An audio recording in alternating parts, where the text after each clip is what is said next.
Inimbestigahan ng DNR at lokal na pamahalaan ang isang mala rice terraces na residential project sa Cebu City. Ito kasi ang isa sa mga sinisisi ng ilang residente sa matinding baha ng manalasa ang bagyong Tino. May unang balita si Dano Tingkungko. Ito ang The Rise at Monterasas, isang high-end residential project na sinimulan noong 2024 sa may barangay Guadalupe sa Cebu City.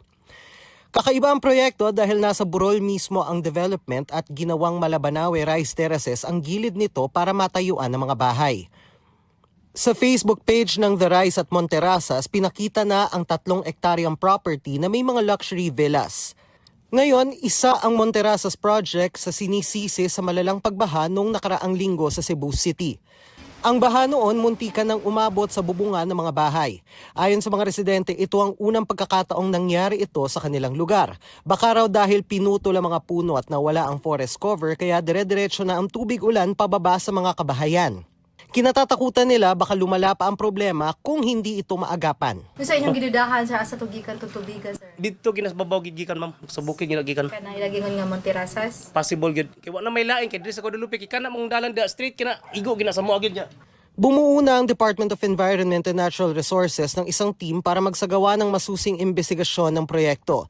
Kapag daw may nakitang paglabag sa kanilang Environmental Compliance Certificate o iba pang regulasyon, hindi mag-aatubili ang DENR na magpataw ng mga parusa gaya ng suspension, penalties at iba pa.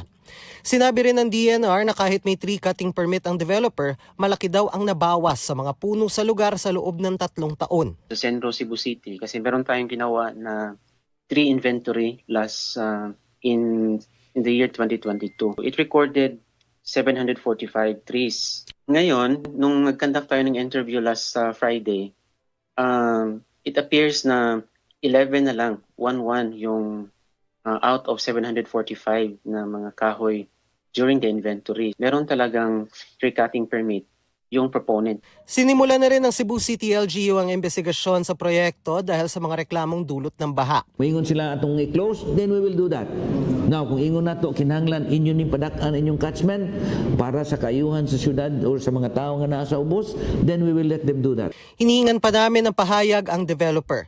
Pinuntahan din namin ang tanggapan ng Monterasas de Cebu pero ayon sa gwardiya doon, walang pwedeng humarap sa team. Ito ang unang balita, Dano Tingkungko para sa GMA Integrated News. Igan, mauna ka sa mga balita, mag-subscribe na sa GMA Integrated News sa YouTube para sa iba't ibang ulat sa ating bansa.